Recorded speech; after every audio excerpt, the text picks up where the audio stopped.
같이 한번 인사를 합니다. 부활의 기쁨이 여러분에게, 앞뒤 전후좌우로 부활의 기쁨이 여러분에게. 가만히 저를 한번 주목해 보시기 바랍니다.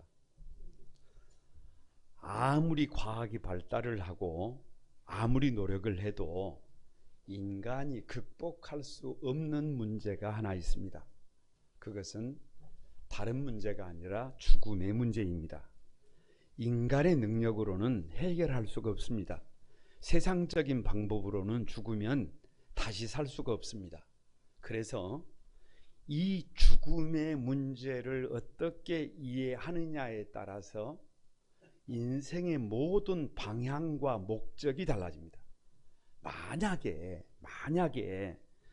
죽어도 산다는 것이 확실하게 믿어지면 우리는 대충 살아가도 된다, 안 된다? 안 된다. 대충 살아가면 안 돼요. 예수님은 3번에 걸쳐서 자신이 죽임을 당하고 3일에 살아날 것을 말씀을 하셨어요. 그러나 예수님의 제자들조차도 그 누구도 예수님의 말씀을 귀담아 듣지 않았어요. 왜냐? 그것이 상식 밖의 일이기 때문입니다. 죽은 자가 다시 살아난다는 것은 우리 상식으로는 그건 불가능한 문제예요. 그래서 제자들조차도 그냥 흘렸어요. 주위에서 듣지 않았어요.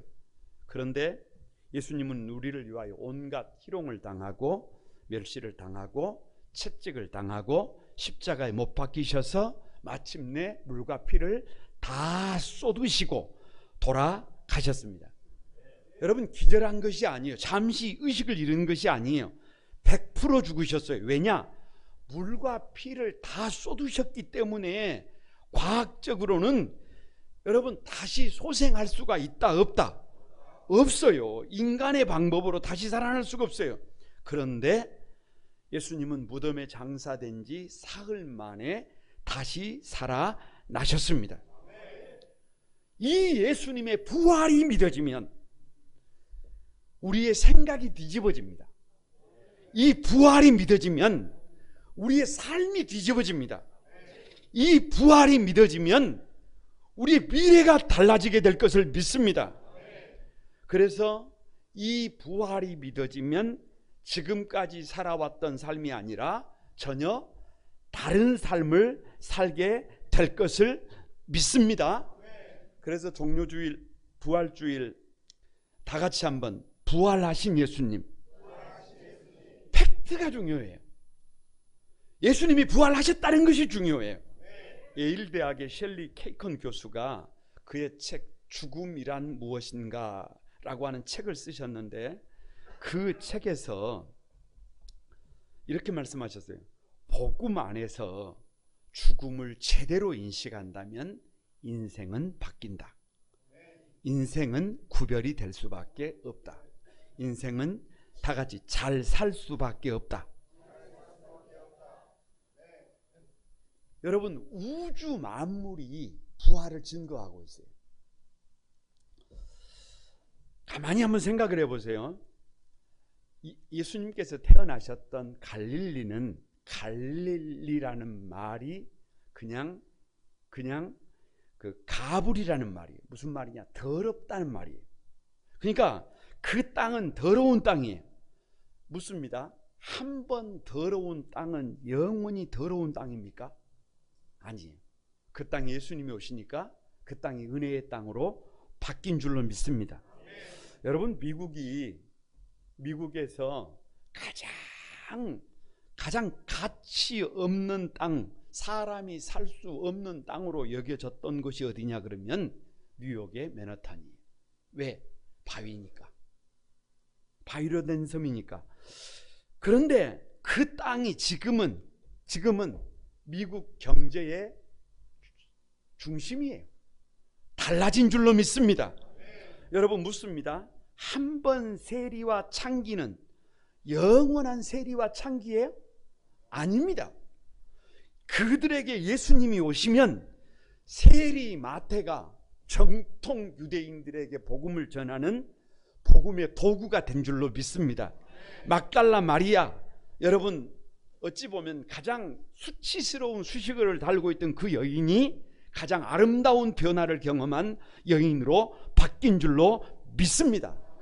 다시 산다는 거예요. 부활을 경험하면, 왜 우리가 부활을 경험해야 되느냐? 다시 살게 되는 것을 믿습니다. 오늘을 사는 우리에게 예수님의 부활은 어떤 의미가 있느냐? 세 가지가 있어요. 첫 번째로, 예수님의 부활을 경험하게 되면 다 같이 한번, 생각이 뒤집어진다. 생각이 뒤집어져요. 여러분 보세요. 1절 한번 같이 읽어봅니다. 1절 시작. 안식일이 다 지나고 안식 후 첫날이 되려는 새벽에 막달라 마리아와 다른 마리아가 무덤을 보려고 갔더니, 거두절미하고 질문을 한번 해봐야. 질문을. 무슨 질문이냐? 왜 그들은 무덤을 찾아갔을까? 여러분 묻습니다. 소망을 가지고 무덤을 찾아갔을까요? 희망을 가지고 찾아갔을까요? 꿈을 가지고 찾아갔을까요? 전혀 아니에요. 전혀 아닙니다. 그냥 인간적인 도리, 아무리 슬퍼도, 아무리 힘이 들어도, 아무리 고통스러워도 인간적인 도리로 죽으신 주님에게 뭔가를 해드려야 했기 때문에 슬픔 속에서, 눈물 속에서 그 무덤을 찾은 거예요. 거기에 희망 없어요. 거기에 내일이 없어요. 거기에 기쁨이 없어요. 거기에 감사가 없어요. 오직 절망밖에 없어요. 오직 좌절밖에 없어요. 왜요? 끝나버렸기 때문에. 누가 죽어버렸기 때문에. 예수님조차도 죽어버렸기 때문에 더 이상 우리와 함께 할 수 없어 무덤에 갇히시고 3일이 지나버렸어요. 거기에 무슨 희망이 있어요? 그러니까 무덤을 향한 존재는 희망이 없어요. 이 땅에 살아가는 모든 존재는 지금 무덤을 향하고 있어요. 인간적인 도리 그 이상도 그 이하도 아니에요. 이것이 인간의 실존입니다. 그래서 무덤은 절망의 상징이에요. 이렇게 생각을 해봐도 저렇게 생각을 해봐도 방법이 있어요, 없어요? 방법이 없어요. 희망이 없습니다. 아무리 생각을 하고 또 생각을 해도 다 같이 죽으면 끝이다 라고 생각하니까 막 사는 거예요. 라고 생각하니까 되는 대로 사는 거예요. 라고 생각하니까 이 어려운 순간만 그냥 모면하면 된다고 생각하는 거예요. 이것이 무덤을 향한 예수 그리스도가 없는 인생들의 실존입니다. 그래서 부활하신 주님을 만나야 해요. 그래서 부활하신 주님을 만나면 이런 생각이 완전히 뒤집히게 될 것을 믿습니다. 2절을 같이 한번 읽어봅니다. 2절 다 같이 시작. 큰 지진이 나며 주의 천사가 하늘로부터 내려와 돌을 굴러내고 위에 앉았는데, 자 보세요. 질문이 필요해요. 성경을 볼 때는 꼭 질문을 해봐야 해요. 왜 큰 지진이 일어났을까? 왜 지진이 일어났을까? 여러분 저도 장성했기 때문에 여러분 땅을 좀 이렇게 팔 수 있어요, 없어요? 팔 수 있습니다. 아니 돈을 좀 지불하면 저 포크레인이라도 불러가지고 땅을 좀 팔 수 있어요. 그런데 그 정도가 아니라 이 지진이 일어나게 하는 것은 누구의 힘으로? 이게 나의 힘으로는 방법이 없어요. 그 누구의 방법이에요? 하나님의 방법이에요. 부활은 우리의 방법이 아니에요. 그것은 하나님의 방법임을 믿습니다. 왜 주의 천사가 하늘로부터 내려옵니까? 여러분 제가 아는 사람들을 몇 명 이렇게 동원해 가지고 사람을 모이게 할 수는 있어요. 조금 이름 있는 사람들도 모이게 할 수 있어요. 그 정도는 할 수 있어요. 그런데 제가 아무리 힘을 써도 아무리 용을 써도 주의 천사를 내려오게 할 수 있다 없다? 그거 없어요. 그거 없어요. 그거 내가 할 수 있는 일이 아니에요. 부활은 나의 힘과 나의 방법으로 하는 것이 아니에요. 그건 우리의 힘과 능력으로 하는 것이 아니에요. 죽으셨던 주님이 다시는 사시는 그 일은 누구의 방법이라는 거예요? 하나님의 방법이라는 거예요. 왜 무덤의 문을 열어버렸을까? 여러분 저도 장성했기 때문에 힘을 좀 씁니다. 그래서 무덤 문을 여는 정도는 누가 할 수 있어요? 내가 할 수 있어요. 왜 그걸 못하겠어요? 그 정도는 어렵지 않는데, 그러나 예수님을 다시 살리는 것은, 죽은 자를 다시 살리는 것은, 우리 성도들을 다시 새로운 삶을 살게 하는 것은 누구의 힘으로? 내 힘으로는 다 같이 한번 어림도 없다. 그 누구의 방법이 필요해? 하나님의 방법이 필요해요. 그래서 큰 지진이 났다, 주의 천사가 하늘로부터 내려와서 돌을 걸렀다. 이 말씀은 부활의 주체가 우리 사람이 아니라 하나님이신 것을 말하고 있어요. 여러분, 여기까지 오면 더 이상 나의 생각을 고집하지 않습니다. 더 이상 나의 방법을 고집하지 않습니다. 그래서 생각이 어떻게 돼요? 부활의 주님을 만나면 생각이 바뀝니다. 왜 생각을 뒤집느냐? 3절을 한번 보세요. 3절 다 같이 한번 시작. 그 형상이 번개 같고 그 옷은 눈같이 희거늘. 질문을 해보라니까요. 여러분, 왜 번개 같은 줄 아세요? 하늘에서 내려온 주의 천사의 특징이 하나는 번개 같고 하나는 눈같이 흰데, 왜 번개 같냐 그러면 이것이 하나님의 일하시는 특징입니다. 가만히 한번 생각을 해보세요. 사울이 변하여 바울이 되는 게 이게 순간이에요. 여러분, 사람의 힘으로는 그것이 안 돼도 하나님이 아브람을 아브라함으로 바꾸는 것은 순간이에요. 야곱이, 사기꾼이 이스라엘 하나님을 이기고 사람에게 기꺼이 지는 삶으로 바꾸는 것은 순간입니다. 가치 없는 삶이 가치 있는 삶으로 바뀌는 것은 순간입니다. 백해무익한 존재가 없어서는 안 될 존재가 되는 것은 순간입니다. 아멘이라도 좀 하십시다. 불가능한 것 같아도, 도저히 방법이 없을 것 같아도 누가? 하나님이 번개같이 일하십니다. 그래서 불가능한 것이 가능해집니다. 그러니까 생각이 바뀝니다. 왜 눈같이 하얘지는 줄 아세요? 사람들은 의외로 어떻게 살아야 할지, 무슨 깃발을 들어야 될지 잘 안다, 잘 모른다. 모른다. 어떤 부모가 되어야 될지, 어떤 성도가 되어야 될지, 어떤 목회자가 되어야 될지 의외로 잘 안다, 모른다. 옆에 사람에게 모른다. 잘 몰라요. 모르는 것이 문제예요. 왜? 본 것이 없어. 그런데 가치 있는 삶을 본 것이 없어요. 그런데요,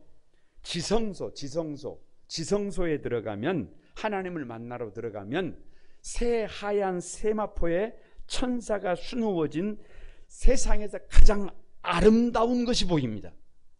가장 아름다운 것을 보면, 여러분, 부활은 다른 것이 아니에요. 가장 아름다운 모습입니다. 여러분, 우리 교회가 이제 모든 건축을 다 마치고요, 좀 이렇게 광고판도 새로 만들고 그러는데, 우리 예배당을 무슨 홀로 이름을 붙였냐 그러면 드비르홀. 이게 뭐냐 이렇게 생각할 수도 있는데, 다 같이 지성소. 그러니까 여기가 무슨 공간이라는 거예요? 지성소라는 거예요. 히브리어로 드비르예요. 그러니까 지성소, 누구를 만나는 곳. 그러니까 여기서는 뭐를 봐야 해요? 가장 아름다운 삶이 무엇인지를 예배를 통해서 날마다 봐야 해요. 주님이 보여야 해요. 부활하신 주님, 다시 사신 주님을 만나면 우리의 생각도 바뀌고 삶도 바뀌고 우리의 미래가 바뀌게 될 것을 믿습니다. 목표가 달라지게 될 것을 믿습니다. 그러니까 생각이 달라지는 거예요. 옆 사람을 한번 축복합니다. 생각을 바꾸려고 하지 말고 다시 사신 주님을 만나면 생각은 바뀐다. 여러분, 하나님이 살아계십니다. 부활하신 그 주님을 만나는 여러분들이 되시기를 바랍니다. 두 번째, 오늘을 사는 우리에게 예수님의 부활은 어떤 의미냐? 생각이 바뀔 뿐만 아니라 삶이 뒤집어진다. 다 같이 삶이 뒤집어진다. 5절을 한번 보세요. 5절 다 같이 한번 읽어봅니다. 시작. 천사가 여자들에게 말하여 이르되 너희는 무서워하지 말라. 십자가에 못 박히신 예수를 너희가 찾는 줄을 내가 아노라. 저를 한번 가만히, 세상에서 가장 절망하게 만들고 좌절하게 만들고 우리로 낙심하게 만들고 여러분 두렵게 하는 게 뭔 줄 아세요? 그 별거 없어요. 간단해요. 죽었다. 죽었다라고 하는 이 한마디는 인간을 두렵게 만듭니다. 인간을 고장나게 만듭니다. 눈물 흘리게 만듭니다. 여러분, 이런 말 들어보셨어요? 다 같이 한번. 인생, 만사, 심리전이다. 링 위에 선수가 경기를 하기 위해 링 위에 올라갔는데 상대 선수를 보고 딱 겁을 먹어버렸어요. 그러면 그 싸움은 할 필요가 있어요, 없어요? 없어요. 빨리 흰 수건 던지고 내려와야 해요. 안 그러면 얻어 터지기만 합니다. 인생도 마찬가지. 무슨 일을 하든지 어떤 자리에 있든지 인생 만사 심리전이. 그래서 여러분, 힘을 낼 수 있어야, 두려움이 없어야 이 인생을 승리할 수가 있습니다. 그런데 겁을 먹어버렸다, 두려워서 안절부절 못한다, 그러면 그 인생을 효과적으로 살아간다는 게 여러분 어렵습니다. 미국 의학협회에 따르면 대체로 사람마다 체열된 피가 응고되는 시간이 있는데 이 시간이 사람마다 다 다르대요. 얘기 좀 들어보세요. 사람이 막 기쁨이 넘치고 감사가 넘치고 가슴이 막 감격이 있고 그러면 피를 체열해 가지고 이렇게 보면 응고가 되는 시간이 8분에서 12분이 걸린대요. 그런데 마음에 근심이 있어요. 염려가 있어요. 걱정이 있어요. 두려움이 있어요. 그러면 피를 체열하면 4분에서 5분이 걸린대요. 응고가 되는데. 그런데 신경이 과민해 가지고 막 어쩔 줄을 몰라서 막 안절부절하면 피가 응고되는 시간이 1분에서 3분이 걸린대요. 그러니까 여러분 들어보세요. 마음이 늘 불안하고 초조하고 안절부절 못하고 염려하고 걱정하면 병을 누가 만들어요? 다른 사람이 만드는 게 아니에요. 지금 그 병을 누가 만들고 있어요. 그것이 팩트예요. 그것이 팩트. 이것이 건강의 비밀이에요. 그런데 생각을 해보세요. 복음서를 보면 부활하신 주님을 막달라 마리아와 여자들이 부활하신 주님을 만나지 못했을 때는 무덤 밖에서 울었어요. 절망했어요. 좌절했어요. 가슴이 메어져요. 답답해요. 어떻게 해야 될지를 모르겠어요. 그런데 부활하신 주님께서 찾아오셔서 이름을 불러버렸어요. 그러면서 왜 울고 있느냐고 하세요. 무서워하지 말래요. 다시는 울지 말래요. 아니 6절 말씀에 그가 말씀하시는 대로 살아나셨느니라. 할렐루야. 7절에 그가 죽은 자 가운데서 살아나셨다. 아니 우리 주님이 이름을 부르고 더 이상 두려워하지 말래요. 가슴에 뭐가 있어요? 가슴 벅찬 감격이 있어요. 가슴 벅찬 기쁨이 있어요. 가슴 벅찬 은혜가 있어요. 그래서 뛰기 시작합니다. 뛰기 시작해. 할렐루야. 감격이 있으니까 막 뛰기 시작합니다. 여러분 한번 생각해 보세요. 희망이 넘칠거립니다. 그 몸속의 피가 어떻게 돌아간다? 그걸 뭐들어 물어봐요. 그 감격이 있으면 그냥 정상적으로 건강해집니다. 생쇼를 하지 않아도 그냥 오늘보다 내일 더 건강해져요. 복이 있어집니다. 여러분 왜 삶을 뒤집느냐? 7절 말씀에 빨리 가서 그의 제자들에게 이르되라고 기록하고 있어요. 방금 전까지만 해도 울고 있었다니까요. 방금 전까지만 해도 두려워하고 있었다니까요. 방금 전까지만 해도 답이 없다고, 방법이 없다고, 더 이상 희망이 없다고 울고 있었어요. 두려워하고 있었어요. 그런데 제가 지금부터 묻는 말에 예수님이 부활하셨기 때문입니다. 이렇게 해야 되겠지만 줄여서 다 같이 예수님 부활. 제가 묻는 말에 그냥 줄여서 예수님 부활이에요. 지금 이 여인들이 왜 빨리 달립니까? 지금 어떻게 주저함 없이 일어났습니까? 지금 어떻게 더 이상 울지 않습니까? 어떻게 더 이상 두려워하지 않습니까? 어떻게 제자들을 향하여 달리기를 멈추지 않습니까? 예수님 부활이라니까요. 예수님 부활 때문에 가슴이 뛰고 있다니까요.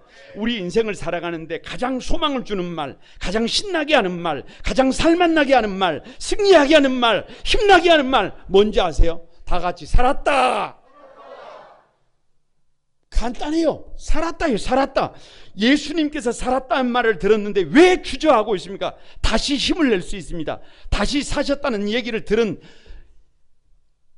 제자들과 많은 사람들의 삶의 방법이 달라졌어요. 다 같이 한번 어떻게 달라졌느냐? 어깨를 펴고 다 같이 한번 으라차차차차차. 아니 지금 손을 안 드시는 분들은 뭐예요? 한번 해봐야 한다니까요. 어깨를 펴고 여러분 다 같이 한번 으라차차 차차차. 눈동자가 누구 눈동자를 닮아가게 돼 있어요? 목사님 눈동자를 닮아가게 돼 있습니다. 그래서 누가 그리스도인이냐? 모든 환경과 시대를 역류해서 힘을 내는 사람들이에요. 여러분 아무리 거대한 통나무라도 물 위를 둥둥 떠내려갑니다. 왜냐? 죽었기 때문이에요. 그런데 피레미는 작고 초라해 보여도 물을 거슬려 올라갑니다. 여러분 시대를 세파를 그냥 둥둥 떠내려가지 않습니다. 역류합니다. 마찬가지입니다. 믿음의 사람들은 환경을 역류합니다. 시류를 역류해서 살아가는 능력이 있습니다. 모든 악조건을 뒤집는 능력입니다.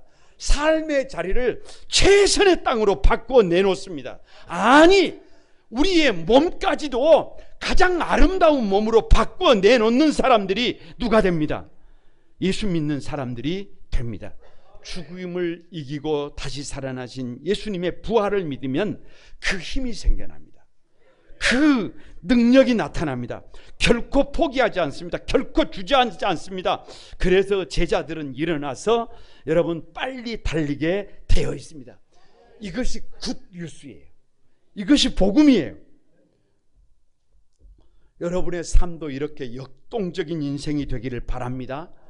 이렇게 뜨거워진 인생이 되기를 바랍니다. 그러면 누가 살아나는 것을 느껴요? 내가 살아나는 것을 느껴요. 우리 가정이 살아나는 것을 느껴요. 주님의 몸된 교회와 역사가 살아나는 것을 느끼게 될 것을 믿습니다. 왜 삶을 뒤집느냐? 예수님이 십자가에 달려 죽으시고 난 뒤에 성도들의 삶은 여러분 이건 팩트예요. 평안이 없어요. 얼굴은 이미 딱딱하게 굳어버렸어요. 왜? 내일을 기약하기가 어려워요. 지난 3년의 모든 세월이 헛수고가 되어버렸어요. 예수님의 수제자였던 베드로조차도 나는 물고기 잡으러 가노라. 그냥 자포자기예요. 그냥 자포자기. 그래서 마음에 풍랑이 일어서 진정한 평안이 없어요. 그런데 9절 말씀에 예수님께서 오셔서 그들을 만나 이르시되 평안하냐 이렇게 물어보셨어요. 옆 사람에게 한번 물어봅니다. 평안하세요? 평안하지 못하는 이유가 뭐예요? 웃음을 잃어버린 이유가 뭐예요? 지금 좌절하고 절망한 이유가 뭐예요? 다른 것 아니라니까요. 지금 얼굴에 기쁨이 없고 한숨과 초조함이 가득하고 슬픔이 가득한 이유가 뭔 줄 아세요? 다른 것 아니에요. 예수님이 죽으셨다라고 하는 거예요. 방법이 없다는 거예요. 죽었다라는 거예요. 그런데 무엇보다 중요한 게 뭐냐? 주님이 사셨다는 거예요. 어둠의 권세를 뚫고 주님이 다시 살아나셨다는 거예요. 그 주님께서 말씀하셨어요. 요한복음 20장 26절에서 다 같이 너희에게 평강이 있을지어다. 왜요? 주님이 사셨다는 거예요. 더 이상 염려하지 말라는 거예요. 이 세상에 아무리 혹한이 와가지고 잿빛으로 바뀌어져도 갈색으로 바뀌어져도 괜찮아요. 괜찮아. 왜? 봄바람이 불어오면 새싹이 납니다. 여러분 화단에 꽃이 피면 너도 나도 다 핍니다. 할렐루야. 다시 일어납니다. 꽃만 다시 피느냐? 아니에요. 우리 인생도 다시 피어납니다. 우리 가정도 다시 피어납니다. 인생이 끝난 것 같아도 성령의 봄바람이 불어오면 여러분 놀라운 기적이 일어납니다. 우리 눈으로 보지 못하고 귀로 듣지 못하고 마음으로 생각하지 못했던 하나님의 위대한 역사가 우리의 삶에도 일어나게 될 것을 믿습니다. 그 평안을 가진 사람들의 삶이 바뀐다, 바뀌지 않는다. 바뀐다. 안 바뀐다고 생각하면 집에 가셔야 해요. 여러분 바뀌게 되어 있습니다. 옆 사람에게 한번 부활하신 주님을 경험하면 삶이 바뀐다. 역기능 인생이 아니다. 순기능을 하게 된다. 그 주인공이 여러분이 되시기를 바랍니다. 할렐루야. 마지막으로 오늘을 사는 우리에게 예수님의 부활이 어떤 의미냐, 다 같이 한번 미래를 뒤집는다. 여러분 7절 한번 보세요. 7절 다 같이 한번 읽어봅니다. 시작. 또 빨리 가서 그의 제자들에게 이르되 그가 죽은 자 가운데서 살아나셨고 너희보다 먼저 갈릴리로 가시나니 거기서 너희가 배우리라 하라. 보라 내가 너희에게 일렀느니라 하거늘. 자 보세요.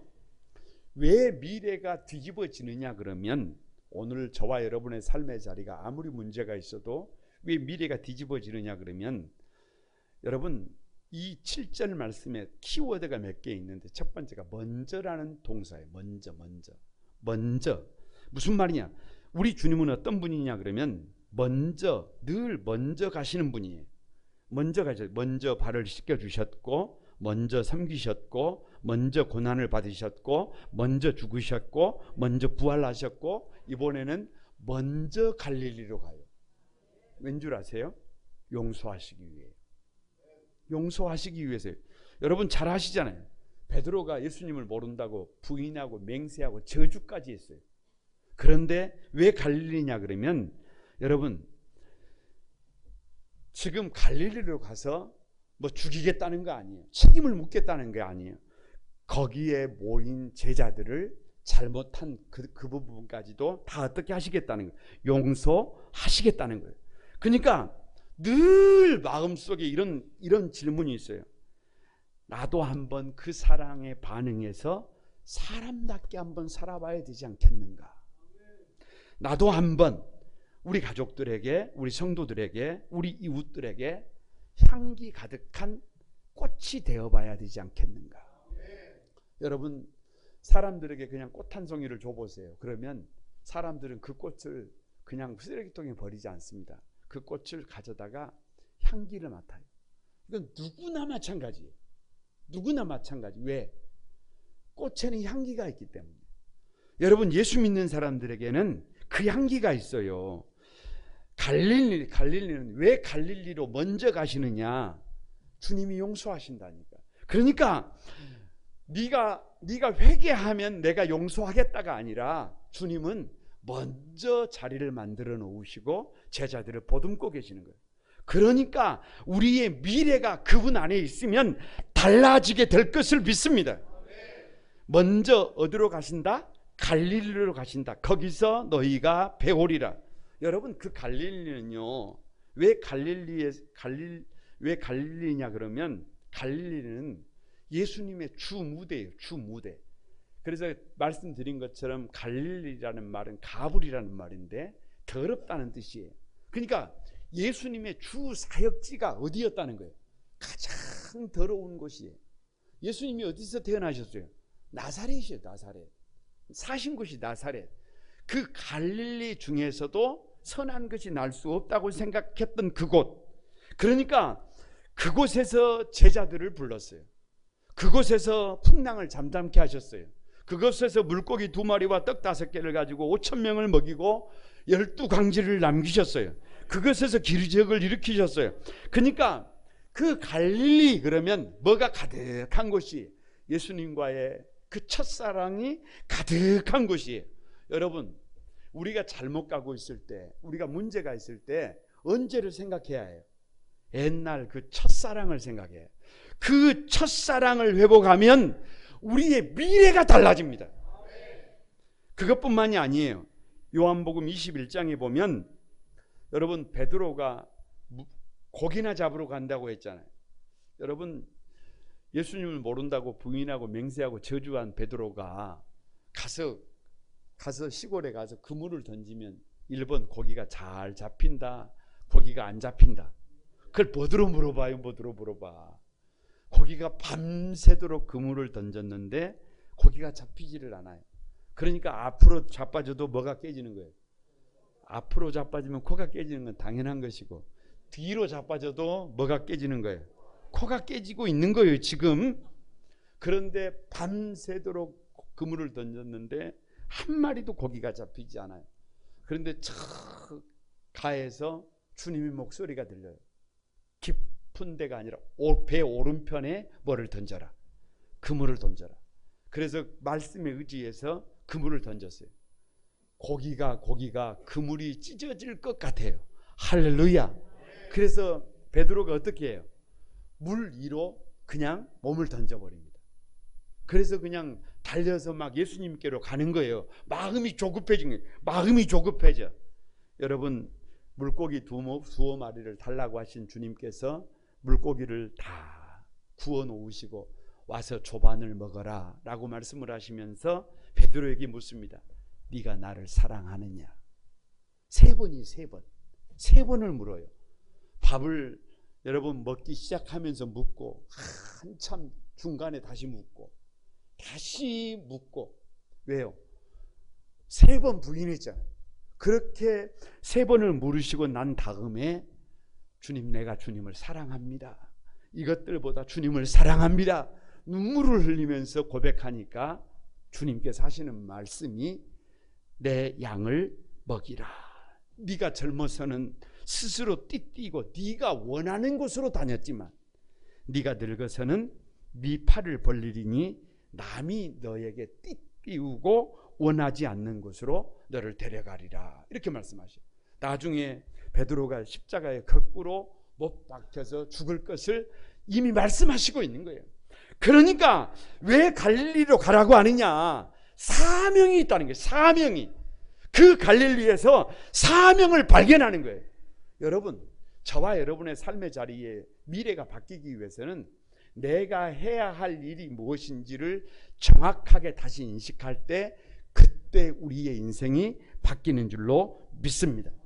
옆 사람을 한번 축복합니다. 예수님의 부활이 믿어지면 사명에 묶이게 된다. 그러면 인생이 바뀌는 거예요. 그러면 내일이 바뀌어요. 내가 바뀌면 가정이 바뀌고, 가정이 바뀌면 다 바뀝니다. 자자손손 바뀌는 은혜가 있게 되는 줄로 믿습니다. 말씀을 마치려고 합니다. 여러분, 기독교 부활절은 최대의 기쁨의 날이에요. 이 부활에 저와 여러분의 눈이 고정돼야 해요. 더 이상 무덤을 향해서 달려나아가던 인생, 절망과 좌절 속에 빠져있던 인생이 아닙니다. 이제는 삶의 방향을 바꿔서 다시 사신 예수 그리스도, 이제 누구도 다시 살아요. 나도 다시 살아요. 나도 다시 살아. 이 감격을 가지고 이 생각에 여러분, 이 믿음을 가지면 다 같이 한번 우리의 생각이 바뀐다. 우리의 삶이 바뀐다. 우리의 미래가 바뀐다. 그래서 내가 바뀌면 다 바뀝니다. 그 주인공이 여러분이 되시기를 주님의 이름으로 축복합니다. 우리 찬양하면서 기도하겠습니다.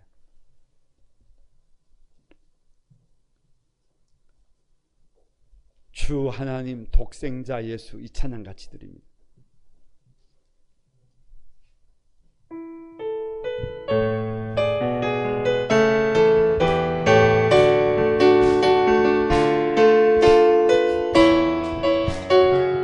다 같이 드립니다. 주 하나님,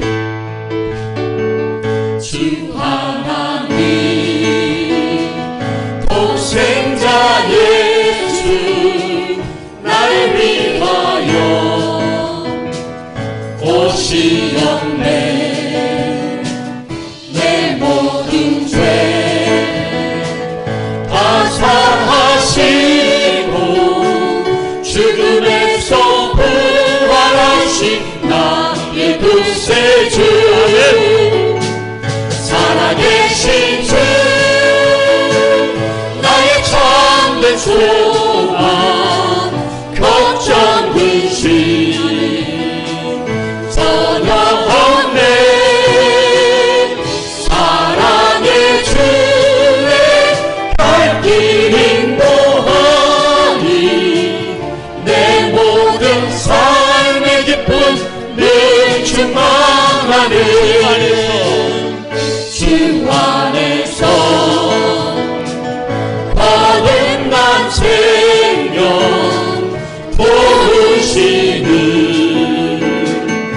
주의 사랑 참 기쁨과 확신 가지고 예수님의 도우심을 믿으며 살리 살아계신 주 나의 참된 소망 걱정 근심 전혀 없네 사랑의 주의 발길 인도하니 내 모든 삶의 기쁨 늘 충만하네 그 언젠가 주 뵐 때까지 주를 위해 싸우리라 승리의 길 멀고 험해도 주님께서 나의 앞길 지켜주시리 살아계신 주 나의 참된 소망 걱정 근심 전혀 없네 사랑의 주의 갈길 인도하니 내 모든 삶의 기쁨 한번 충만하네 살아계신 주 나의 참된 소망 걱정 근심 전혀 없네 사랑의 주의 발길 인도하니 내 모든 삶의 기쁨 충만하네 살아계신 주 나의 참된 소망 걱정 근심 전혀 없네 사랑의 주의 발길 인도하니 내 모든 삶의 기쁨 늘 충만하네 여러분 우리 같이 한번 기도하십시다. 예수님의 부활이 믿어지면 모든 것이 바뀝니다. 우리의 생각도 바뀌고 삶도 바뀌고 미래도 바뀝니다. 다시 사는 방법입니다. 사랑하는 우리 한소망의 가족 여러분, 하나님이 살아계십니다. 우리가 인격적으로 그분을 사모하면 다시 사신 주님께서 우리를 만나 주십니다. 하나님, 부활하신 주님을 뵙고 싶습니다. 만나게 해주십시오. 생각이 바뀌게 해주십시오. 삶에 바뀌게 해주십시오. 우리의 미래가 바뀌게 해주십시오. 복 있는 삶의 주역이 되고 싶습니다. 하나님 도와주소서. 여러분 우리 다 같이 한번 주여 삼창하고 합심해서 한번 같이 기도합니다. 다 같이 기도합니다.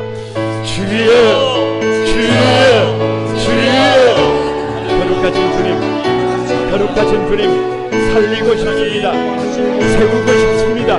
하나님 축복하고 싶습니다. 몸도 마음도 영혼도 삶의 자리를 바꿔내고 싶습니다.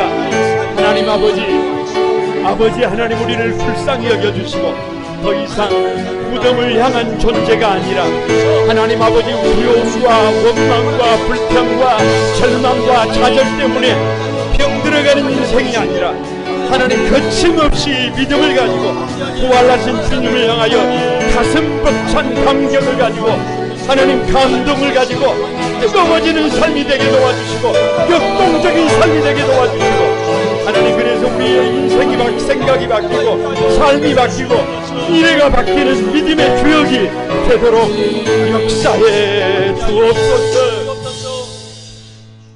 거룩하신 주님, 더 이상 무덤을 향한 절망과 좌절의 인생으로 살아가고 싶지 않습니다.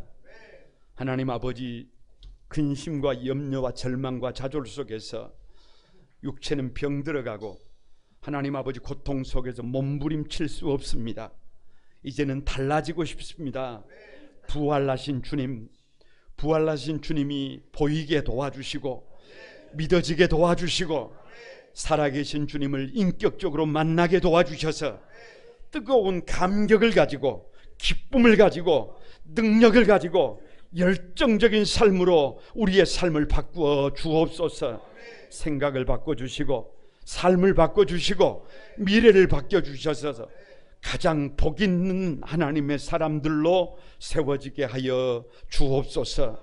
이 부활의 신앙으로 다시 일어나기를 소망하는 한소망의 모든 성도들을 넉넉히 축복해 주옵소서. 예수님의 이름으로 기도드리옵나이다. 아멘. 여러분, 찬송가 160